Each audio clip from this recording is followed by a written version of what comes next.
そうだよ。女房は俺の重荷だ。お前に言われなくても分かってんだよ、そんなことは。俺にはあいつの心は分からない。あいつの俺のこの苦しみは分からない。そうなったらみんな俺の責任で分かってるよ。だからどうだってんだよ。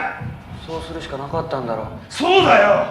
他にどうすればよかったんだよ。This climactic peak of Kiyoshi Kurosawa's Cure is a dramatic moment that brings home a realization that the film is probably operating like a mirror. All parts of Mamiya's hypnotic process, the falling objects, dark rooms, and flashing lights appear in Takabe's own pursuits of him, sometimes in ways ironically instigated by Takabe. Even the entire idea of killing one's wife or an officer killing his contemporary seems to reflect the darker world of feelings inside Takabe. This opens up a frightening theory for us. Is Mamiya nothing but a reminder to Takabe of his own repressed thoughts? Is Mamiya merely flipping the entire premise of psychiatry by committing murders that remind the detective of his reality? Another key moment that foreshadows this theory is when Mamiya asks the detective why he keeps such grotesque photos of the crimes with him.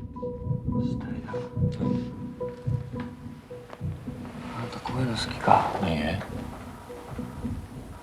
好きでもないのに。 As if trying to imply that the detective likes to keep such photos, that his unconscious mind is attracted to this destruction. Although Takabe at first appears to be this polar opposite to Mamiya, at the same time, the camera hints in subtle ways towards what Carl Jung calls the union of opposites. To me, this very idea makes the film transcend even the pop culture dynamic of a Batman and a Joker. In hindsight, I find it fascinating that their quotes were eerily similar to each other, and there really seems to be a transference that slowly and steadily takes place between the two. In a key scene of the two characters that follows this one, we cut to an over-the-shoulder shot that unites the two together, giving us a feeling that deep down, they're finally meeting on the same page. Eventually, Mamiya even reveals that Takabe is the person responsible to free him from his cell. This goes on until we see a key moment where Takabe seems to take the place of Mamiya, and that too in Sakuma's mind. Although the psychiatrist verbally says that it is Mamiya who is carrying out the ritual of mesmer,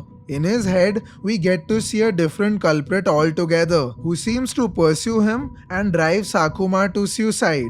So is it possible that in a psychoanalytic search for words to explain the crimes, Takabe realizes that he is turning into a Mamiya himself? In the dichotomy between language and reality, it's as if Takabe's language dies in the film and Mamiya's hypnotic silence strengthens as time passes. Thanks to this slow, psychological defeat in Takabe, the repressed thoughts about his wife only increase in his mind. Once again, the periphery comes to haunt a man who is trying to solve crimes, making Takabe forget his persona so that he starts accepting Mamiya slowly and steadily. Therefore, my reading of the final scene is very interpretive.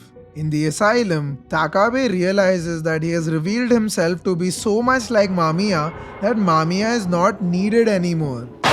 He has given in to the idea of becoming a vessel for a killing rampage that can now even go beyond hypnotic suggestion.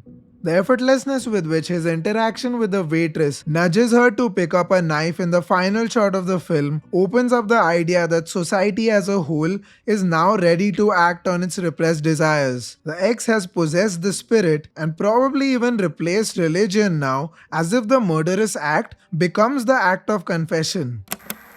Speaking of knives, I made another essay on Kiyoshi Kurosawa's Chime, where a chef's knife turns into a murder weapon within yet another one of his cryptic horrors. So check it out now.